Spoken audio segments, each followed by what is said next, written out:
महापरिनिर्वाण दिवस के उपलक्ष्य पर ये रागनी कार्यक्रम में पहुंचे सभी सम्मानित बुजुर्गों, नौजवान साथियों, मेरी माताओं, बहनों, प्यारे बच्चों और विशेष रूप से रागनी टीम जो महाशय दयाचंद जी के विचारों को आगे बढ़ाने के लिए प्रयासरत है। और धन्यवाद के पात्र हैं गांव दीपाड़पुर के लोग जिन्होंने ये संकल्प लिया कि महाशय जी का बलिदान दिवस हम अपने गांव में मनाएंगे और उनको याद करके उनको पुष्प अर्पित करेंगे। अपनी बात शुरू करने से पहले महाकारुणिक दुनिया के पहले प्रथम वैज्ञानिक तथागत बुद्ध, भारत देश में शिक्षा की क्रांति के जनक राष्ट्रपिता ज्योतिराव फुले, भारत देश की पहली महिला शिक्षिका, ज्ञान की देवी माता सावित्रीबाई फुले, संतों में सबसे क्रांतिकारी संत कबीर साहब, रविदास साहब, आदि कवि महर्षि वाल्मीकि जी, शहीदों के शहीद सरदार भगत सिंह, राजगुरु सुखदेव, उधम सिंह, और इस देश में राजनीतिक चेतना पैदा करने वाले मान्यवर दीना भाना वाल्मीकि जी, खरपड़े साहब, साहब कांशीराम, और आज के समय में भी जितने भी लोग हमारे बहुत ही साथी, आदरणीय साथी जितेंद्र रंगा जी पहुंचे हैं, उनका स्वागत करते हैं।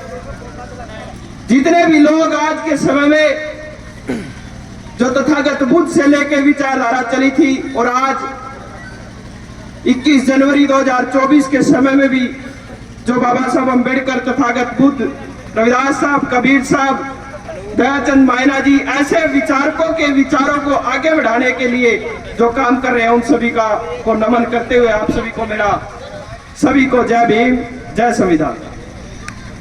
और आज महाशय जी की मेरा पानीपत में गांव है दीवाना।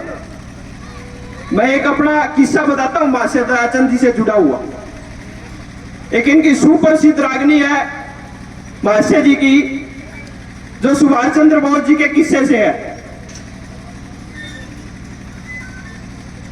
उस रागनी को जब घर में रहते हैं, नहाते हैं तो गुनगुनाने का जो है ना काम था। मेरे मामा जी गांव सीख से थे, धनपत सिंह कागड़ा जी, और वो इनके प्रेमी थे, वो इनके शिष्य भी मान सकते हैं, इनको मानते थे, इनकी सारी बातें जानते थे।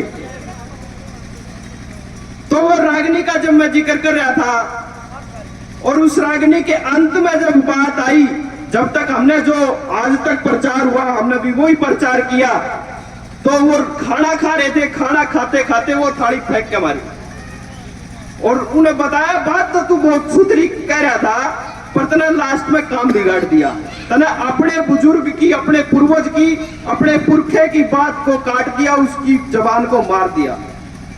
और जब मेरे अंदर जिज्ञासा हुई कि ऐसी कौन सी बात है, तो उन्होंने पूरी बात बताई कि ऐसे बहुत सारे किस्से हैं, बहुत सारी रागनियां हैं। वाल्मीकि समाज में पैदा हुआ ये योद्धा महाशय दयाचंद जी, जिन्होंने लिख नहीं पाए, ये पढ़े लिखे बहुत ना के बराबर थे। हिंद फौज में कार्य किया, फिर दिल्ली में जाकर नौकरी भी की, और उसके बाद इन्होंने बहुत सारी बातें इन्होंने चलते चलते ही बढ़ा दी।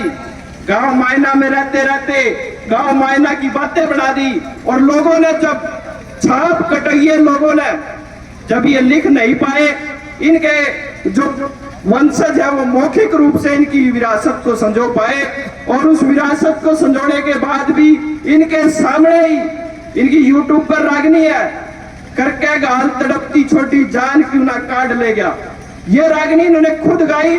और उसमें ये खुद कह रहे हैं कि मेरे सामने ही जहां मैं स्टेज पे बैठा हूं, उसी स्टेज पर ही मेरी रागनी किसी दूसरी की छाप लाकर गाई गई। ये महाशय जी के समय में ही हुआ। मैं तो धन्यवाद करता हूं बहुत ही, पूरा समाज और पूरा इतिहास, मैं तो उनको ये मानता हूं पूरा साहित्य उनका ऋणी रहेगा, आदरणीय डॉक्टर राजेंद्र बड़गुज्जर जी का, कि जिन्होंने ये बीड़ा उठाया। ऐसे लोग जिनकी आवाज दबा दी गई थी, अकेले महाशय दयाचंद ही नहीं, धनपत सिंह निराला, ऐसे बहुत से सांगी है हरियाणा की विरासत में, उन सभी को संजोया और उनके ऊपर ग्रंथावली लिखी है, बुक भी है, दिखाना वो।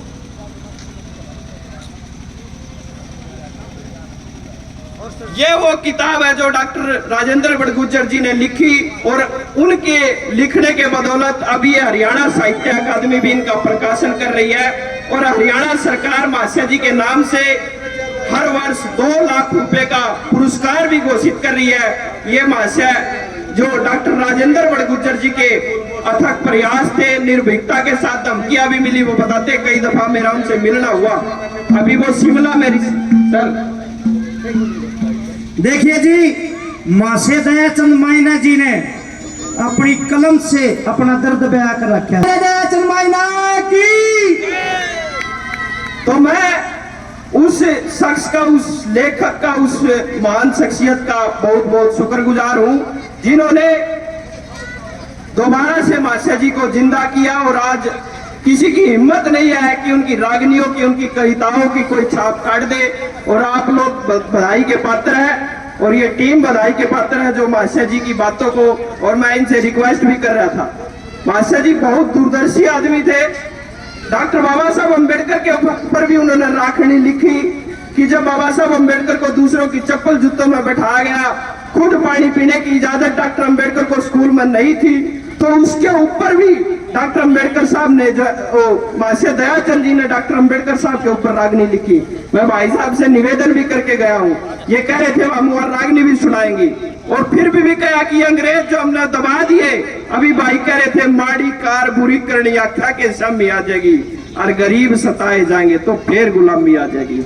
अगर इस देश में मजलूमों को, गरीबों को, वंचितों को अगर ऐसे ही संसाधनों से, साधनों से वंचित रखा तो महाशय जी लिख के गए हैं, कह के गए हैं कि ये गुलामी दोबारा आ जाएगी। और आज के समय में अगर इन मजलूमों को, इन वंचितों को अगर कोई सहारा दे रहा है, जिसका मैं जिक्र करना नहीं भूलता, जिसकी बदौलत मैं हूं, डॉक्टर बाबा साहब अम्बेडकर, उनकी विचारधारा और उनका लिखा हुआ भारत का संविधान। नहीं तो ये रामदास अम्बेडकर का दादा इसी देश में साजी होता था।